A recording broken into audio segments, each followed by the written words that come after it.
Position du demi-cavalier.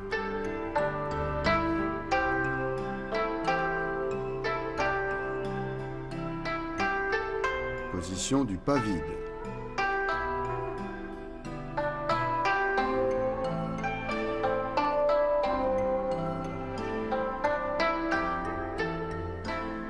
Position du pas accroupi.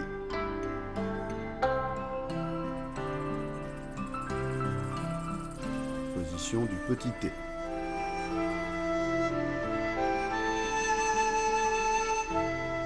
Équilibre sur une jambe.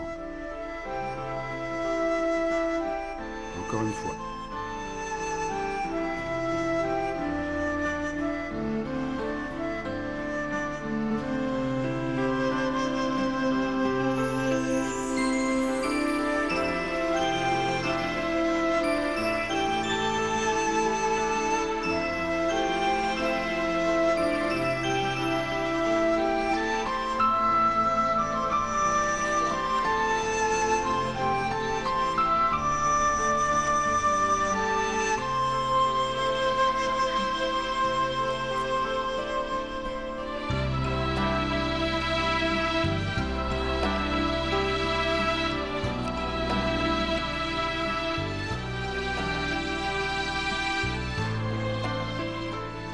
Aujourd'hui, nous allons apprendre de nouvelles positions et on les retrouve très souvent dans la pratique du nunchaku. J'espère donc que vous vous entraînerez à les maîtriser. Attention pendant le coup de pied retourné à bien garder votre équilibre. C'est quand la jambe se déploie qu'il faut mettre de la force. La réception se fait en douceur.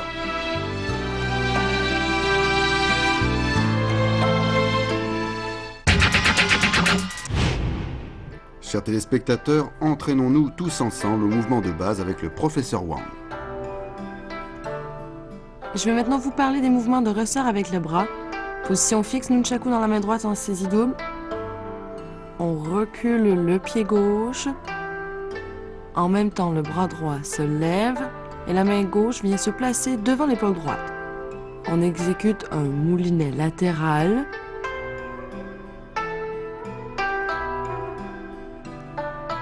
Ensuite, en tournant le poignet droit vers l'intérieur, le bas tombé vient frapper sous l'aisselle et rebondir pour repartir vers le haut, derrière l'épaule.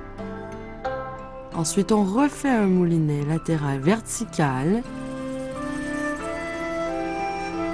On tourne le poignet vers l'intérieur et cette fois, on bloque le bâton sous le bras. La paume vient frapper devant, les yeux regardent devant. Revenez en position. Faites-le avec moi.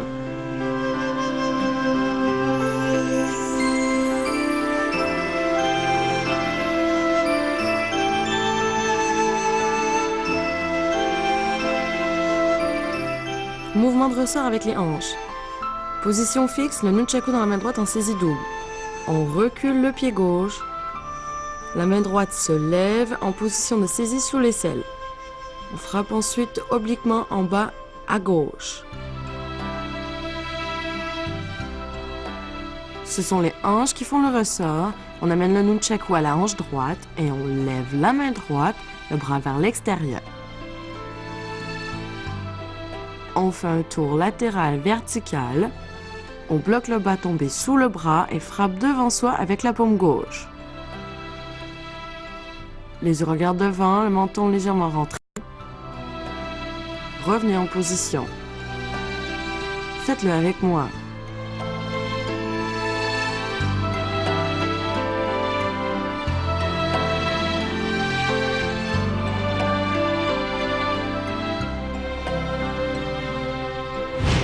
Pour les mouvements de ressort du bras, le bras doit se lever bien droit. Soyez stable. Le coude est l'axe de rotation.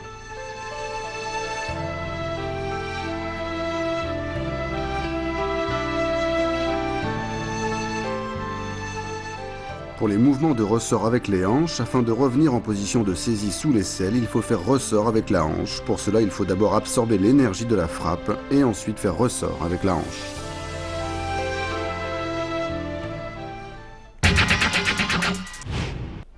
Changez de main sous l'aisselle. Position fixe, nunchaku dans la main droite en saisie double. On recule le pied gauche. En même temps, le bras droit se lève en position de saisie sous l'aisselle. La main gauche vient saisir le bâton B sous l'aisselle. La main droite lâche le bâton. Et la main gauche fouette vers le haut et vient placer le bâton derrière l'épaule gauche. La main droite vient saisir le bâton sous l'aisselle. Se replace en position de saisie sous l'aisselle. On fait un moulinet latéral vertical. Et ensuite, on bloque le bâton sous le bras en frappant de la paume gauche devant soi. Les yeux regardent devant. Et on revient en position de départ. Faites-le avec moi.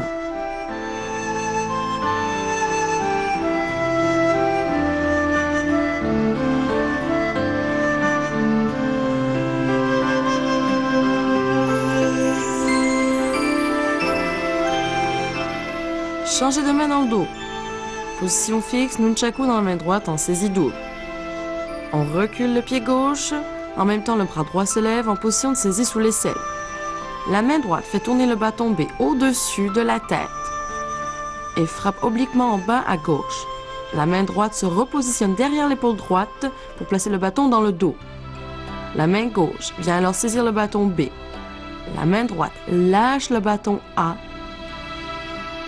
Et on répète le mouvement de la main gauche. Rotation au-dessus de la tête, frappe oblique en bas à droite, remontée de la main gauche et placement du bâton dans le dos, saisie de la main droite et remontée du bâton au-dessus de l'épaule.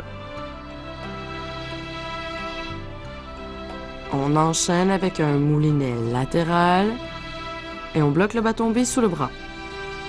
Frappe de la paume gauche devant soi. Revenez ensuite en position de départ. Faites-le avec moi.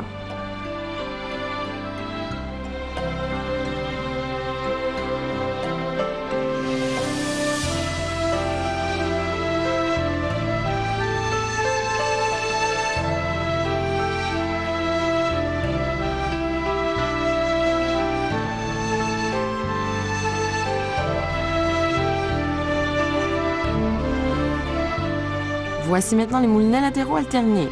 On se tient position fixe, nunchaku dans la main droite en saisie double. On recule le pied gauche en même temps le bras droit se lève en position de saisie sous l'aisselle. On effectue un tour de moulinet du côté gauche du corps. Puis on prolonge la rotation du côté droit du corps. On fait 3 rotations en forme de 8. Et ensuite, on replace le bâton sous le bras. On frappe de la paume gauche devant. Revenez en position. Faites-le avec moi.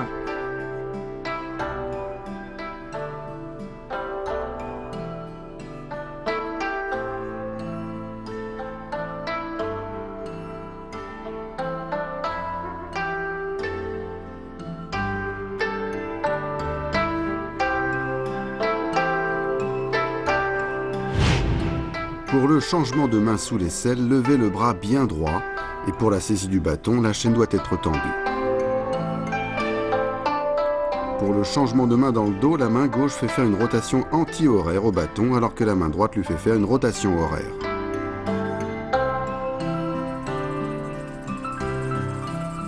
Les moulinets latéraux alternés se font devant soi en forme de 8 horizontales. Chers téléspectateurs, nous avons vu aujourd'hui des mouvements assez compliqués. Demandons conseil au professeur. Professeur, pouvez-vous me regarder faire? Ok.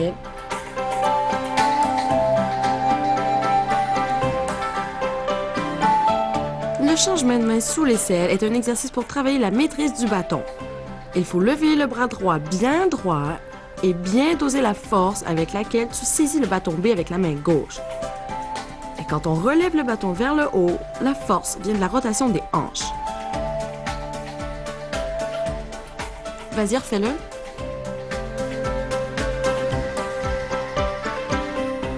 Bien.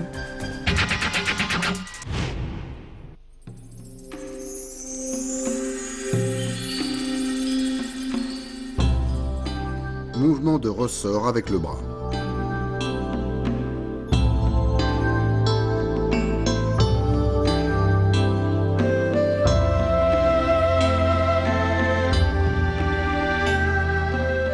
mouvement de ressort avec la hanche.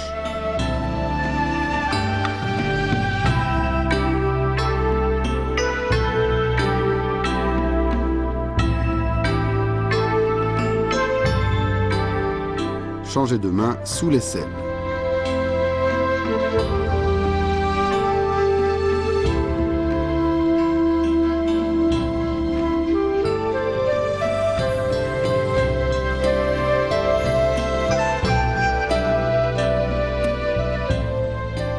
Changez de main dans le dos.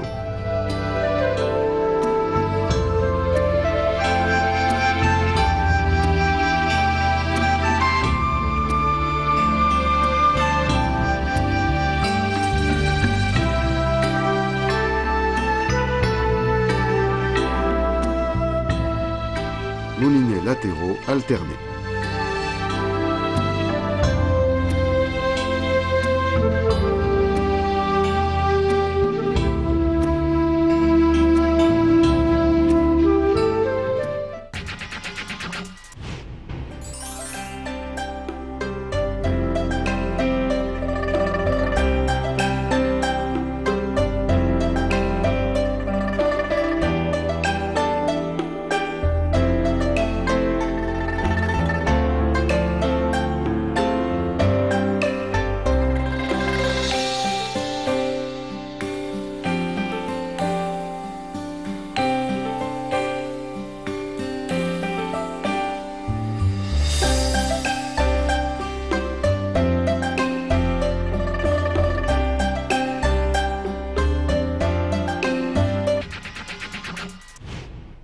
Chers téléspectateurs, vous avez bien appris toutes les techniques d'aujourd'hui?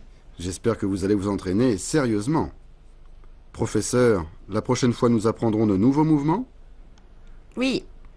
Je suis impatient de les découvrir. Chers amis, entraînez-vous bien. Il est temps de nous quitter. Rendez-vous la prochaine fois. Au revoir.